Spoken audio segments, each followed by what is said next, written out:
ಜಾತ್ಯತೀತ ಜನತಾದಳ ಅನ್ನುವುದು ಅದರ ಘೋಷವಾಕ್ಯದಲ್ಲೇ ಇದೆ. ನಮ್ಮ ಸಿದ್ಧಾಂತದಲ್ಲಿ ಯಾವುದೇ ಬದಲಾವಣೆ ಇಲ್ಲ. ನಾವು ಯಾವತ್ತಿದ್ರೂ ಜಾತ್ಯತೀತವಾಗಿ ಉಳಿಯುತ್ತೇವೆ ಎಂದು ಜೆಡಿಎಸ್ ಪಕ್ಷದ ರಾಜ್ಯ ಯುವ ಘಟಕದ ರಾಜ್ಯ ಅಧ್ಯಕ್ಷ ನಿಖಿಲ ಕುಮಾರಸ್ವಾಮಿ ಹೇಳಿದರು. ಚಿಕ್ಕಮಗಳೂರಿನಲ್ಲಿ ಸುದ್ದಿಗಾರರೊಂದಿಗೆ ಮಾತನಾಡಿದ ಅವರು, ಬಿಜೆಪಿ ಜೆಡಿಎಸ್ ಜೊತೆ ಮೈತ್ರಿ ಆಗಿರುವುದಕ್ಕೆ ಕಾರ್ಯಕರ್ತರು ಗೊಂದಲದಲ್ಲಿ ಇದ್ದಾರೆ ಎಂಬ ಪ್ರಶ್ನೆಗೆ ಪ್ರತಿಕ್ರಿಯೆ ನೀಡಿ, ನಾವು ಎನ್ಡಿಎ ಜೊತೆ ಮೈತ್ರಿ ಪಕ್ಷವಾಗಿ ಕೈ ಜೋಡಿಸಿದ್ದೇವೆ. ಆದರೆ ನಮ್ಮ ಸಿದ್ಧಾಂತವನ್ನ ಯಾರ ಜೊತೆಗೆ ಮರ್ಜ್ ಮಾಡಿಲ್ಲ. ನಮ್ಮದು ಬೇರೆ ರಾಜಕೀಯ ಪಕ್ಷವಾಗಿದೆ ಎಂದು ಹೇಳಿದರು. ಜೆಡಿಎಸ್ ಸರ್ವ ಜನಾಂಗದ ಶಾಂತಿಯ ತೋಟದ ಬಗ್ಗೆ ಪರಿಕಲ್ಪನೆ ಇಟ್ಟುಕೊಂಡಿರುವುದನ್ನ ನೋಡಿದ್ದೀರಾ. ಯಾವುದೇ ಧರ್ಮ, ಜಾತಿ, ಸಮುದಾಯದ ಆಧಾರದ ಮೇಲೆ ರಾಜಕಾರಣ ಮಾಡಿಕೊಂಡು ಬಂದಿಲ್ಲ. ಎಲ್ಲರನ್ನೂ ಸಮಾನವಾಗಿ ನೋಡುವ ಕೆಲಸವನ್ನ ಪಕ್ಷ ಮಾಡಿದೆ. ಇದನ್ನ ಮುಂದುವರಿಸುತ್ತೇವೆ ಎಂದು ನಿಖಿಲ ಕುಮಾರಸ್ವಾಮಿ ಹೇಳಿದರು. ಈ ಸಂದರ್ಭದಲ್ಲಿ ಹೆಂಗೆ ನೀವು ಪಕ್ಷನ ನೋಡೋಣ, ನಾನು ಒಂದು ಬಹಳ ಸ್ಪಷ್ಟವಾಗಿ ಹೇಳ್ತೀನಿ. ಜಾತ್ಯತೀತ ಜನತಾದಳ ಅಂತಕ್ಕಂಥದ್ದು ಹೆಸರಲ್ಲೇ ಒಂದು ಘೋಷವಾಕ್ಯನೇ ಇದೆ. ನಮ್ಮ ಸಿದ್ಧಾಂತದ ನಿಲುವಿನಲ್ಲಿ ಯಾವುದೇ ರೀತಿಯಾದಂಥ ಬದಲಾವಣೆ ಇಲ್ಲ. ನಮ್ಮ ಮನಸ್ಥಿತಿಗಳಲ್ಲಿ ಯಾವುದೇ ರೀತಿಯಾದಂಥ ಬದಲಾವಣೆ ಇಲ್ಲ. ನಾವು ಯಾವತ್ತಿಗೂ ಕೂಡ ಜಾತ್ಯತೀತಾಗೆ ಉಳಿತೇವೆ.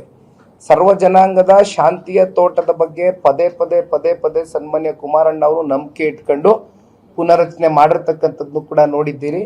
ಯಾವುದೇ ಒಂದು ಧರ್ಮ ಅಥವಾ ಜಾತಿ ಸಮುದಾಯದ ಆಧಾರದ ಮೇಲೆ ಇಲ್ಲಿವರೆಗೂ ಜನತಾದಳ ಪಕ್ಷ ರಾಜಕಾರಣ ಮಾಡ್ಕೊಂಡು ಬಂದಿಲ್ಲ. ಎಲ್ಲರನ್ನೂ ಕೂಡ ಬೆಳೆಸ್ತಕ್ಕಂಥದ್ದು, ಎಲ್ಲರನ್ನೂ ಸಮಾನತೆಯ ದೃಷ್ಟಿಯಿಂದ ಕಾಣ್ತಕ್ಕಂಥ ಒಂದು ಕೆಲಸ ನಿರಂತರವಾಗಿ ಜನತಾದಳ ಪಕ್ಷ ಮಾಡ್ಕೊಂಡ್ ಬಂದಿದೆ. ಅದು ಮುಂದುವರಿಸ್ತೇವೆ. ತಾವು ಹೇಳ್ದಂಗೆ ನಾವು NDA ಜೊತೆ ಹೋಗ್ತಾ ಇದ್ದಂಗೆ ಬಿಜೆಪಿ ಜೊತೆ ನಾವು ಒಂದು ಮಿತ್ರ ಪಕ್ಷವಾಗಿ ಕೈ ಜೋಡಿಸಿದ್ದೇವೆ. We are a political party. We are not merged with anybody. ನಮ್ಮ ಸಿದ್ಧಾಂತ ಯಾರ ಜೊತೆ ಮರ್ಜ್ ಮಾಡಿಲ್ಲ. We are a separate political party. ನಮ್ದಾದಂತ ಸಿದ್ಧಾಂತ ಇದೆ. ಸೈದ್ಧಾಂತಿಕವಾಗಿ ನಾವೊಂದು ದೃಢ ನಂಬಿಕೆ ಮೇಲೆ ಈ ಪಾರ್ಟಿ ಕಟ್ಟಿ ಸನ್ಮಾನ್ಯ ದೇವೇಗೌಡರು ಸಾಹೇಬ್ ಬೆಳೆಸಿದ್ದಾರೆ. ಅದೇ ಒಂದು ಲೈನ್ಸ್ ನಲ್ಲಿ ನಾವೆಲ್ಲರೂ ಕೂಡ ಹೋಗ್ತೇವೆ. ಅದರಲ್ಲಿ ಯಾವುದೇ ಅನುಮಾನ ಬೇಡ. ಅಲ್ಲ, ಇಟ್ ಡಿಪೆಂಡ್ಸ್ ಅಗೇನ್ ಯಾರು ಬಂದ್ರು. ಈಗ ತಾವ್ ಹೇಳಿದ್ರಿ ಯಾರು ಬಂದ್ರು ಕೂಡ ಅಂತಕ್ಕಂಥದ್ದಕ್ಕೆ ಬಹುಶಃ ನಾವು ಏನು ಆ ಮಟ್ಟಕ್ಕೆ ಇವತ್ತು ಜನತಾದಳ ಪಕ್ಷ ಏನು ಇಳಿದಿಲ್ಲ. ಕಾರ್ಯಕರ್ತರು ಕಟ್ಟಿರ್ತಕ್ಕಂಥ ಪಕ್ಷ ಈಗಲೂ ನಾನು ಹೇಳ್ತೇನೆ.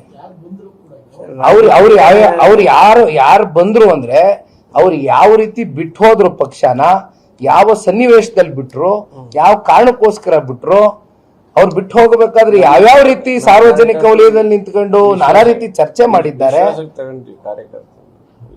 ಅದೆಲ್ಲವೂ ಕೂಡ ಪರಿಗಣಿಸಿ ಅಲ್ಲಿಂದ ಪಕ್ಷದ ವರಿಷ್ಠರು. ಕಲಬುರಗಿಯ ಮಣ್ಣೂರು ಮಲ್ಟಿ ಸ್ಪೆಷಾಲಿಟಿ ಆಸ್ಪತ್ರೆ ಕಲ್ಯಾಣ ಕರ್ನಾಟಕ ಭಾಗದ ಪ್ರಸಿದ್ಧ ಆಸ್ಪತ್ರೆಗಳಲ್ಲಿ ಒಂದಾಗಿದೆ. ಡಾಕ್ಟರ್ ಫಾರೂಕ್ ಮಣ್ಣೂರು ಸಾರಥ್ಯದಲ್ಲಿ ಅತ್ಯಂತ ಅನುಭವಿ ವೈದ್ಯರಿಂದ ಉತ್ತಮ ಚಿಕಿತ್ಸೆ ನೀಡಲಾಗುತ್ತಿದೆ. ಮಣ್ಣೂರು ಮಲ್ಟಿ ಸ್ಪೆಷಾಲಿಟಿ ಆಸ್ಪತ್ರೆಯಲ್ಲಿ ಸಿಗುವ ಚಿಕಿತ್ಸೆಗಳು: general surgery, laparoscopy surgery, neuro surgery, orthopaedic surgery, plastic surgery, gastro surgery, aqua surgery, gynaecology surgery, general medicine, paediatric, neuro surgery, cardiology, haematology, endocrinology, ENT ಮತ್ತು ophthal, general physician, gynaecology, paediatric, family medicine, urology, nephrology, radiology, dialysis, advance ICU ಮತ್ತು advance OT setup, ಅತ್ಯಾಧುನಿಕ ಸೌಲಭ್ಯವುಳ್ಳ ಕ್ಯಾಸುಲಿಟಿ, ದಿನದ 24 ಗಂಟೆ emergency trauma centre. ಹೆಚ್ಚಿನ ಮಾಹಿತಿಗಾಗಿ ಸಂಪರ್ಕಿಸಿ ಬಾರಾ hills circle, ring ರಸ್ತೆ, ಕಲಬುರಗಿ. Phone number 9538786108.